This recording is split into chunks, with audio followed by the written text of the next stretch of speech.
గారి 195వ జయంతి సందర్భంగా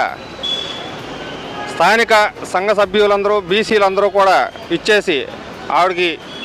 నివాళులు అర్పించడం అనేది చాలా శుభదినంగా చెప్పుకుంటూ, ఇదే రోజున నిన్న మనం చూసుకుంటే కనుక ఆంధ్రప్రదేశ్ రాష్ట్ర ప్రభుత్వం వారు బీసీలకు ఒక చట్టాన్ని రూపొందించి ముసాయిదా ప్రకటించడం జరిగింది. ఇది శుభ పరిణామం అని చెప్పి సందర్భంగా తెలియజేసుకుంటున్నాను. సావిత్రిబాయి పూలే గారి యొక్క ఏ రకంగా అయితే వెనకబడిన వాళ్ళని, అణగారిన వర్గాల వారిని విద్య ద్వారానే మనం పైకి తీసుకురాగలమనే ఒక దృఢ సంకల్పంతో ఆవిడ టీచర్గా బాధ్యతలు స్వీకరించి అనేక మంది మహిళలకు విద్య ద్వారా వాళ్ళని సమాజంలో పైకి తీసుకురావాలని ఒక దృక్పథంతో పనిచేసిన వ్యక్తి సావిత్రిబాయి పూలే గారు. ఆ రకంగా జ్యోతిరావు పూలే గారు కూడా, ఇరువురు కూడా పోటాపోటీకి ఒక రకంగా చెప్పాలంటే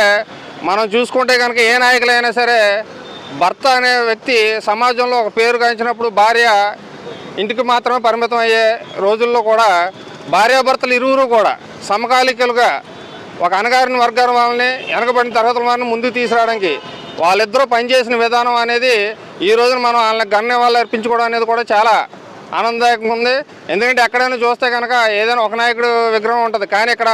మనకి భార్యాభర్తలు ఇరువురు యొక్క విగ్రహాలు పెట్టి మనం వాళ్ళిద్దరికి కూడా సరిసమానంగా నివాళులు అర్పించుకోవడం జరుగుతుంది. అలాగే ఈ సవరణ చట్టం ఇందాక మన బీసీ నాయకులు చెప్పినట్టుగా సరైన రూపకల్పన చేసి భవిష్యత్తులో ఇతర కులాల వరకు, అంటే అందరూ మన కులాల వారు, ఇప్పుడు ఎస్సీలు ఉన్నా, బీసీలు ఉన్నా, ఓసీలు ఉన్నా అందరూ సమానంగా మనం పనిచేసుకుంటూ పోవాలి, ఎవరిని ఇబ్బంది లేకుండా. అలాగే మన బీసీలని ముందుకు తీసుకొచ్చే క్రమంగా ఈ చట్టాన్ని సవరణ చేసి ముసాయిదా బిల్లుని రూపొందించినందుకు ప్రభుత్వానికి ధన్యవాదాలు తెలియజేసుకుంటూ, తర్వాత క్యాబినెట్లో కూడా దీన్ని ఆమోద ముద్ర వేసి అసెంబ్లీకి తీసుకెళ్లి బిల్లుని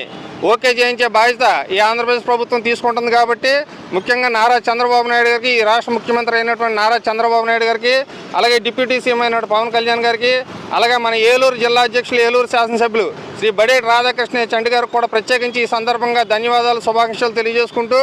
అలాగే మన బీసీల తరఫున కూడా వీళ్ళు క్యాబినెట్లో కానీ అసెంబ్లీలో కానీ మన తరఫున గలం వినిపించి ఈ యొక్క చట్టాన్ని బిల్లుని ఆమోదింపజేసేలాగా ప్రయత్నం చేస్తారని ఈ సందర్భంగా నేను కోరుకుంటున్నానండి.